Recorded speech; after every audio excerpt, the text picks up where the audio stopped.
एक बार एक राजसभा में महान मंत्री की मृत्यु हो गई। अब मृत्यु होने के बाद तुरंत राजा को मंत्री बनाना जरूरी हुआ। तो राजा ने कहा कि महामंत्री बनाने के लिए अच्छा, समझदार, योग्य युवक को लाया जाए ताकि महामंत्री का पद जो खाली हो गया है उसको जल्दी भरे। तो 3 युवक को ढूंढ करके लाए जो समझदार थे, पढ़े लिखे थे और बलबुद्धि वाले थे, और तीनों के गुण बताते हुए कहा कि सरकार, ये तीनों महामंत्री बनाने लायक है, अब आप देख परख करके महामंत्री का चुनाव करें।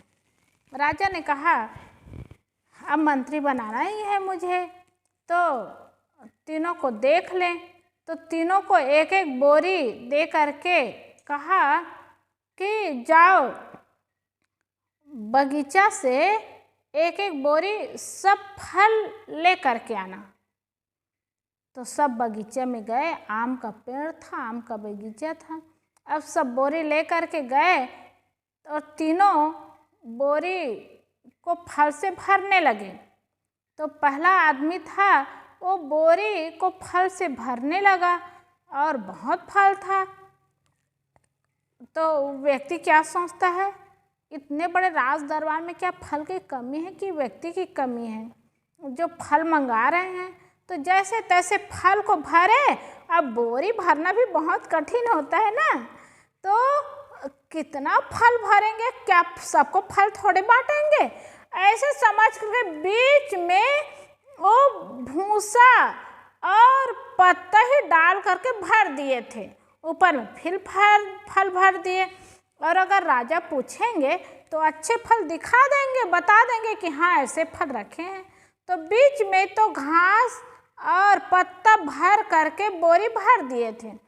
और दूसरा लड़का था, उन्होंने सोचा कि इतने राज दरबार में राजा फल को मंगाए हैं तो जैसे तैसे फल भरे। तो कोई खट्टा है, कोई खराब वाला फल है, कोई मीठा है, कोई कच्चा है, जैसे तैसे बोरी भर दिए। अब वो भर दिए।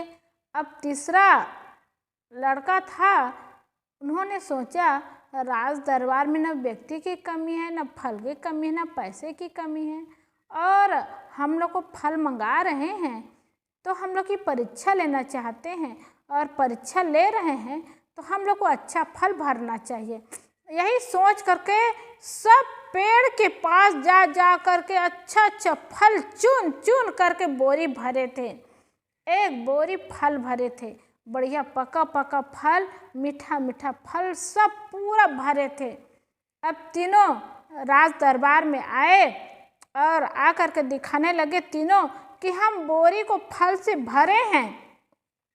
राजा ने कहा तीनों को बहुत बहुत धन्यवाद, बहुत अच्छा किए, और तीनों फल से बोरी भर करके लाए। अब 7 दिन तक समय दिए थे और 7 दिन तक फल भर करके लाए।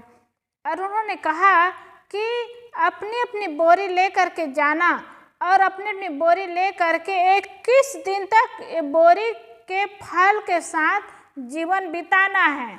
यही कह करके कारावास में तीनों को एक एक कारावास में डाल दिए। बोरी और बोरी को लेकर के, उस व्यक्ति को लेकर के। अब तीनों लड़के एक एक कारावास में गए और बोरी को ले करके गए। अब पहला लड़का, उसमें कुछ खट्टा मीठा फल था, कुछ पत्ते भरे थे और ऐसे घास फूस भरे थे। अब कब तक खाए, कितना खाए, और घास फूस तो खाया नहीं जा सकता, पत्ते खाए नहीं जा सकते। जैसे तैसे खाए 21 दिन तक। तो सज्जनों, राजा का नियम था कि तीनों को कुछ नहीं दिया जाएगा, जो उसके पास सामान है वही खाएंगे, वहाँ पानी की सुविधा है पिएंगे, ऐसे नियम था। तो कोई देने वाले नहीं थे। पहला व्यक्ति तो एकदम बीमार हो गया, एकदम मरणासन में पड़ा था। 21 दिन तक सड़ा गड़ा फल, और आधा फल था आधा कचरा, कितना खा पाते। मरणासन में पड़ा रहा। और दूसरा व्यक्ति वो सड़ा गड़ा फल लेकर के गया, कोई खट्टा था कोई मीठा था और सड़ा गड़ा था, तो 21 दिन तक निभाना था उसको। अब वो भी, उनकी भी तबीयत बहुत खराब हो गई थी। और लेकिन तीसरा लड़का था, वो इतना बढ़िया बढ़िया फल रखा हुआ था बोरी में, 21 दिन तक एकदम बढ़िया फल खाते रहे, पानी पीते रहे, जीवन काटते रहे, बहुत बढ़िया से उनका दिन कटा। अब 21 दिन के बाद 22वां दिन में राज्यसभा में लाए गए तो देखे पहला व्यक्ति तो बिल्कुल मरणासन में हो गया है, दूसरा व्यक्ति एकदम बीमार हो गया है। क्या उसको दोनों को महामंत्री बनाया जा सकता है? बनाया नहीं जा सकता। और तीसरा व्यक्ति तो एकदम चंगा था, हृष्ट पुष्ट था, वो राज्यसभा में आया। सज्जनों, वो राजमंत्री उसको बनाया गया, महामंत्री बनाया गया।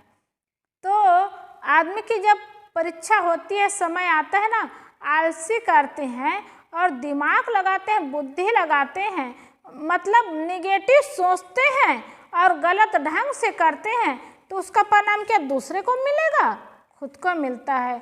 इसलिए हिम्मत, समझदारी पूर्वक और अच्छा से लगन पूर्वक, उत्साह पूर्वक काम करें तो उसमें सफल होते हैं। इसी तरह घर परिवार में हो, समाज में हो, कहीं हो और कोई जगह हो, जब काम मिलता है, जिम्मेदारी मिलती है, तो लगन पूर्वक और उत्साह से, प्रेम से काम करें तो उस काम में सफलता होती है और उसमें जीवन अच्छा होता है और उसमें लाभ भी मिलता है और मन बढ़िया प्रसन्न होता है। इसलिए हम सबको लाभ कमाना है, लाभ प्राप्त करना है, तो अच्छा जीवन जिए और समझदारी पूर्वक जिम्मेदारी मिलती है, काम मिलता है तो अच्छा से जिम्मेदारी पूर्वक करें और काम का लाभ उठाए। बोलिए सद्गुरुदेव की जय।